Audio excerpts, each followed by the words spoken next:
Hey guys, today with the topic of X back, who would have thought it? More precisely, but with what differences there are between men and women, and especially what makes perfect logical sense for one and the other rather and leg in their plan. Because not everything is necessarily the same. Let's start there, male and female. Completely different and opposite. In the same way, we can also divide certain characteristics and desires between the sexes. Like a magnet, where the two opposite poles attract and equal ones repel each other. So if both partners in a relationship have exactly the same characteristics, they will repel each other and the relationship will not work. Nowadays, however, this is not the problem. It's that men are becoming more and more feminine, emotional, open, emotional, and women remain women, but are becoming more and more masculine in their pursuit of the strong, self-determined woman.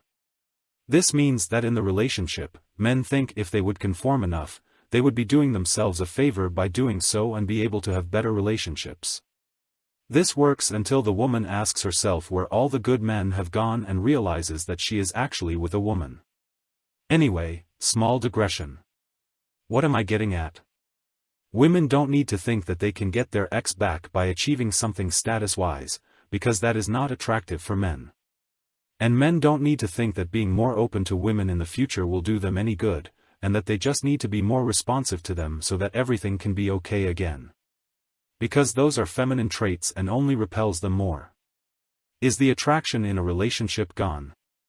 So you feel it, or in the end it is said that there are no more feelings for you, then men have to develop in the masculine and women in the feminine direction to be able to be happy again themselves and be desired again in the right way by their ex or even by everyone else.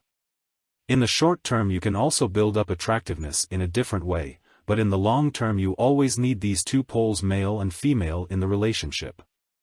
The more this gets closer, the more anger and incomprehension there is among each other. And this is only reinforced by some actions after the breakup. For example, by groveling and begging as a man.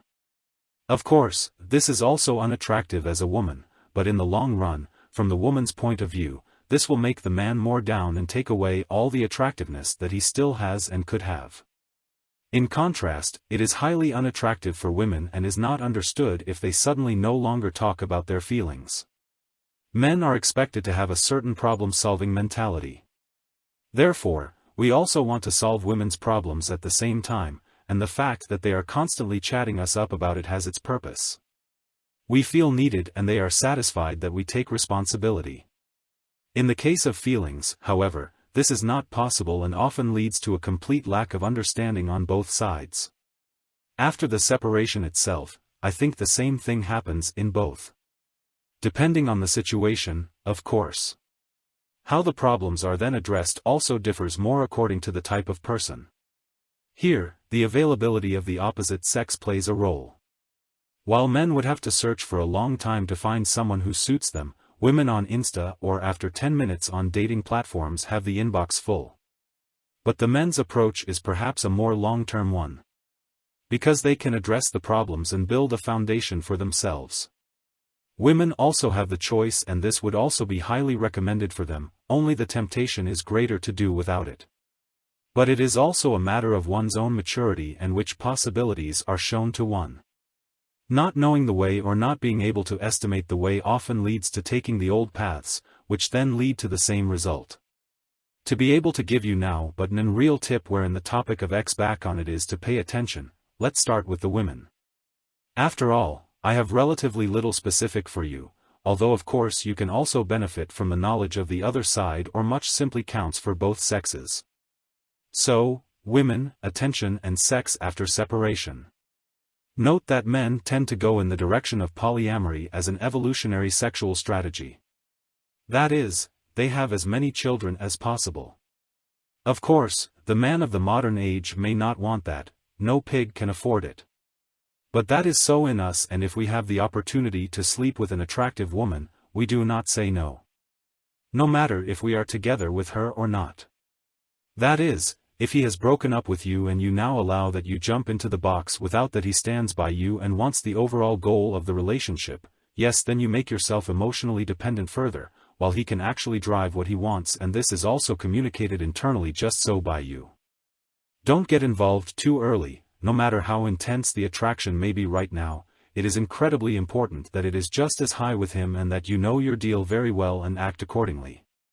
Explaining it to him may be a bit much, it can ruin the whole mood. But don't let that happen too soon. Not until you are sure you have him back in your pocket. In the worst case, he enjoys his single life, and if a number doesn't work out, he calls his ex. She is still totally attached to him anyway, and she is good for pressure relief. But emotional security is the key word.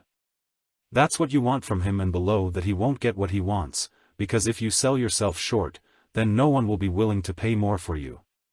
So, with men the exact opposite. You will not get your ex back without sex. You will pay attention to her, get your hopes up, and not even notice how she gradually pushes you into the gay best friend drawer if you allow contact and act like it. A certain attraction and tension between you is the basic prerequisite for everything else, and, at a certain point at least kisses and caresses should be given again. Do not ask me now, from which meeting? If it's not the third time, I should withdraw again. I can't tell you, I'm not there, I don't feel what's going on between you. But if she keeps you at a distance, doesn't agree to meetings or cancels them, and after a long time only writes and wants to talk about herself, then you make your deal clear again and that you are not her best friend. Clear words, male behavior, and she has to get involved with that. Underneath and behind, in some slimy, Sudanette way. If that's your frame, why should she put herself in it to feel good in her feminine way? You need a male presence. You are her antithesis, just like women have to be for us men to be really subconsciously attractive, and not someone where you think at the second meeting already if she is really worth our time or if we are just standing here with her because we absolutely need someone out of lack. Take care, and until the next video.